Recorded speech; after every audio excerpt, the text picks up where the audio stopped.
সমুদ্রের পানি যখন জোয়ারে বিচের উপরে উঠছে তখন সমুদ্রের পানির সাথে বিভিন্ন ছোট ছোট মাছ বালুর মধ্যে আটকা পড়ছে। যখন পানি নেমে গেছে তখন এই বালুর মধ্যেই আটকা পড়ে গেছে। তো ছেলেটি বালুর উপর দিয়ে যাচ্ছিল, তো যাওয়ার সময় ও একটা কাটার গাই খাইছে, ঠিক আছে। তো কাটার গাইটা কিসের খাইছে সেই জন্য সে দেখতেছিল। তখনই দেখা যাচ্ছে যে দুইটা কাটা বড় বড়। তো এই বড় বড় দুইটা কাটা দেখে নর্মালি আপনি আমি ধারণা করতে পারি যে এটা একটা কাঁকড়া, ঠিক আছে। যখন ভেতর থেকে এর পুরো বডিটাকে তুললো তখন দেখা যাচ্ছে যে এটি একটি বড় চিংড়ি মাছ। তো সামুদ্রিক চিংড়ি দেখেই এত বড় হয়েছে মনে হয়, ঠিক আছে। যাই হোক, চিংড়ি মাছটা অনেক বড় ছিল। আর এই ছেলেটি ভিডিও করার জন্য নতুনভাবে একটু অ্যাক্টিং করছে। সে আগেই হেঁটে যাওয়ার সময় এখানে বিব্রতকর কিছু দেখছে, তারপরে আর কি নতুন করে এটার উপর পাড়া দিয়ে নিজে কামড় খাওয়ার অ্যাক্টিং করছে, এখান থেকে বের করছে, ঠিক আছে, ভিডিও করার উদ্দেশ্যে।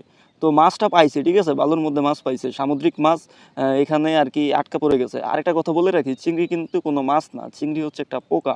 আপনি গুগলে সার্চ দিয়ে দেখবেন বা বইয়ের মধ্যে আপনি পাবেন, ঠিক আছে। চিংড়ি একটা পোকা, এটাকে মানুষ মাছ হিসেবেই সবচেয়ে বেশি চিনে। তো এটি কি ভালো, এটি খাওয়া যায়, এটি তো খাই আমি আপনি সবাই খান, ঠিক আছে। তো ভিডিওটি কেমন লাগছে মতামত জানাই দিবেন। ধন্যবাদ।